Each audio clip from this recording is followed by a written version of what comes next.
I have one of the nicest properties. I've always had property in Wilkes-Barre. I was born and raised here. I'm 87 years old. I've never had any conflict with anyone, including the council. I can't understand. I come home from the hospital, I see a sign posted on my property, which is a next door neighbor. It's a double block, where I'm not allowed to go in the building because they confiscated a running druggie, run there that knows the person that lived there supposedly, and the cops followed him there, and now I have no access to my property to get it renovated or cleaned up so I can rent it out. I gotta pay taxes on it, I gotta heat it because I furnish heat for it. It's been there since, in the 1800s, that house is, and it's in despicable condition.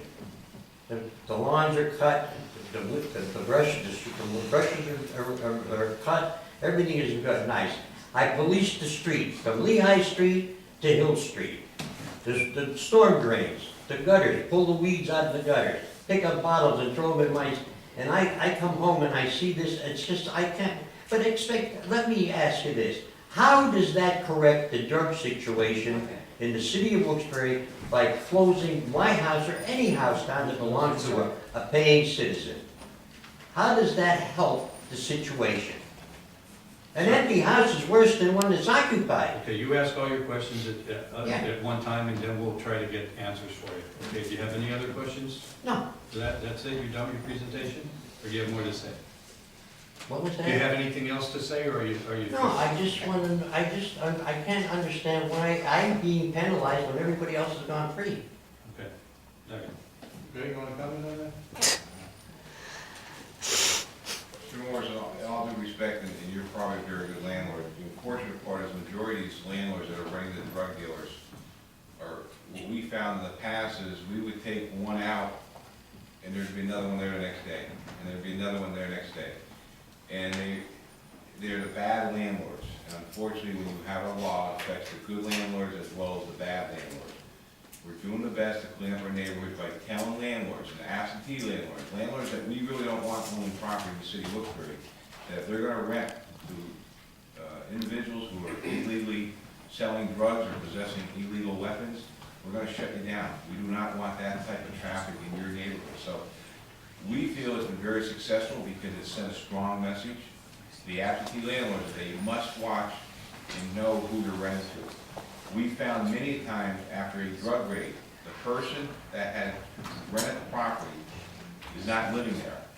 They went as a straw tenant, meaning they went in, rented the property, never moved in, they rented to a drug dealer.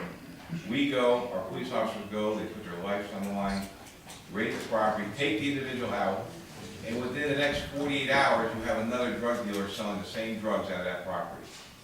So we came up with an idea, we modeled it after some other cities that had similar one-strike ordinances. Which is unconstitutional. We've made some great strides in the neighborhood. In fact, we've had many compliments from the neighbors, and I'm not saying your house, but throughout the city. There's no neighbors in my area. It's almost empty area. From neighbors who have registered complaints with our police department. When we've gone in and shut these properties down, they applaud us because we're getting rid of the dirt and the poison out of those neighborhoods.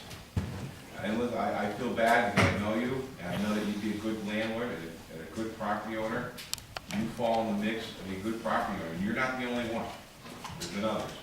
This gentleman had good references. His brother lived on the corner of Lehigh and Hickory Street. Mr. Wellington, that was his brother. He fosters white children and he takes them to the Baptist church. He brought his brother to me and asked him if I could rent him that house. I mean, what other references could I ask from a gentleman like him? But he wasn't responsible, whatever. He was his friend, but that's what happened. Mr. Morris, when did this happen? In February. Give our office a call tomorrow. You have a right to appeal it. It goes before an appeal court. I was in the hospital at the time with kidney stones, and when I come out, I was stunned. I couldn't believe it. There's 5 independent city residents that sit on that board. They'll listen to you, and if they feel that you have a legitimate complaint, they may rule in your favor. I encourage you to do that. All right, thank you. Okay. Thanks, Mr. Morris.